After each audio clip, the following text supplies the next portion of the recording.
안녕하세요. 유톡TV입니다. 2025년 6월 27일. 언뜻 보면 그저 평범한 하루였죠.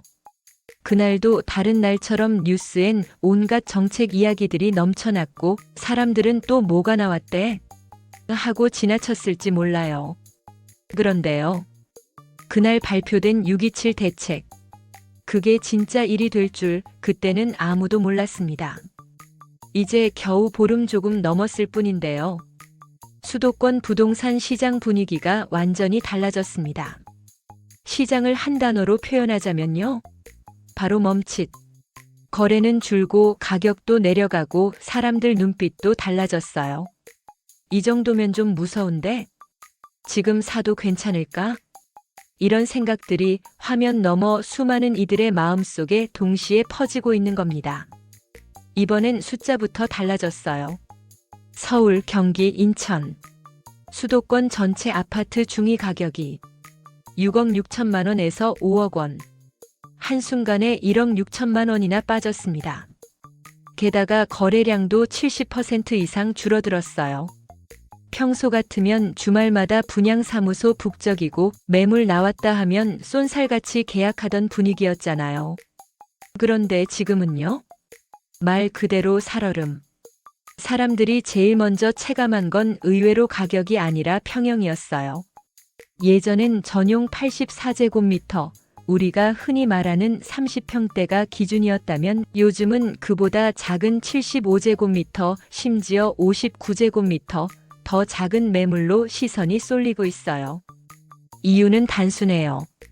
돈이 안 되니까요. 아니, 정확히 말하면 대출이 안 되니까요. 이번 6.27 대책에서 핵심은 바로 6억 초과 주담대 금지였죠. 6억 넘는 집엔 대출이 안 나옵니다. 그럼 뭐 해요? 그냥 살 수 있는 수준에서 멈추는 거예요. 줄어든 여력 안에서 무리 안 하려는 선택이 곳곳에서 나타나고 있습니다. 서울도 예외가 아니었습니다. 예전엔 서울 중위 가격이 11억 가까이 갔었죠. 그게 지금은 8억 7천만 원 정도로 주저앉았고요.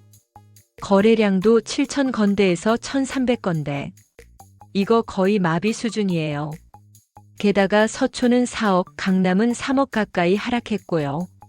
송파도 뚜렷한 하향세를 탔습니다. 혹시 그래도 강북은 좀 다르지 않을까? 생각하셨나요? 이번에는 그게 안 통했습니다.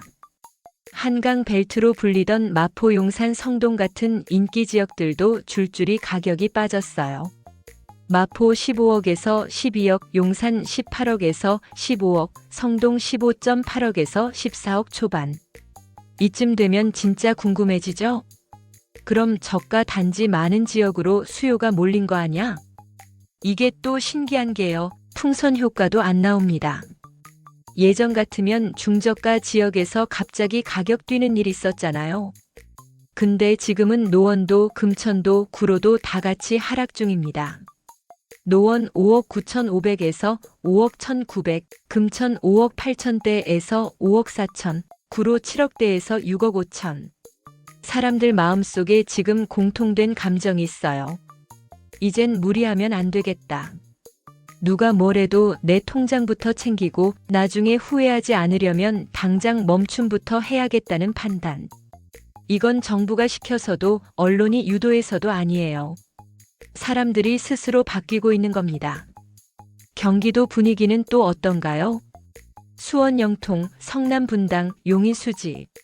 직주 근접 지역들로 주목받던 곳들도 다들 거래가 멈췄습니다. 살 사람도 팔 사람도 다 눈치만 보고 있어요. 중위 가격이 빠지고 있다는 건 고가 단지 몇 개 빠진다는 게 아니라 시장 전체가 한 단계 밑으로 내려가고 있다는 신호입니다. 이건 단순한 가격 조정이 아니라 사람들의 생각, 행동, 태도가 바뀌고 있는 순간이에요. 물론 전체가 한 방향으로만 움직이는 건 아니죠. 예를 들어 과천 같은 지역은 고가 아파트 몇 채 거래되면서 중위 가격이 올라간 것처럼 보이기도 합니다. 하지만 그건 착시죠. 거래량이 워낙 적어서 한두 건만 거래돼도 평균이 요동치는 구조예요. 진짜 시장 흐름은 그렇게 쉽게 안 바뀝니다. 반대로 여주, 안성 같은 규제에서 조금 벗어난 지역은 오히려 안정적으로 돌아가고 있어요.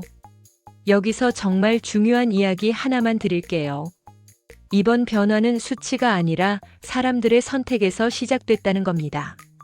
작은 평수, 저렴한 가격, 그리고 대출 안 해도 감당 가능한 수준. 사람들이 스스로 한계를 인정하고 그 안에서 현실적인 판단을 하기 시작한 거예요. 이건 단순한 시장 반응이 아니라 진짜 체질이 바뀌고 있다는 신호입니다. 더 이상은 무조건 오른다, 지금 사야 된다, 이런 소리가 통하지 않아요. 오히려 불안하면 기다리자, 내 여력에 맞는 집부터 생각하자, 대출로 버티는 시대는 끝났다, 이런 말들이 힘을 얻고 있습니다. 물론 반대편 목소리도 있습니다. 지금이 저점이다, 반등 임박. 그 말 다 틀렸다고는 못하죠. 하지만 하나는 분명해요. 집값이라는 건 늘 변수 덩어리라는 거예요. 정책 하나, 뉴스 하나, 분위기 하나에 수억씩 움직이는 자산. 그런 자산에 내 전 재산을, 가족의 미래를 걸겠다면 그건 누구보다 신중해야 하지 않겠어요? 지금 시장은 숨 고르기 중입니다. 누군가에겐 기회일 수 있고 누군가에겐 위기일 수 있어요. 하지만 이번만큼은 다릅니다. 적어도 지금은 정상적인 판단이 통하는 시장이 되어가고 있다는 점. 그게 이번 6.27 대책의 진짜 효과 아닐까요? 앞으로 시장이 어떻게 움직일진 아무도 장담 못합니다. 하지만 이 변화의 흐름 속에서 각자 기준을 세울 줄 아는 사람만이 진짜 의미 있는 선택을 할 수 있을 거라 믿습니다. 구독, 좋아요 부탁드립니다. 감사합니다.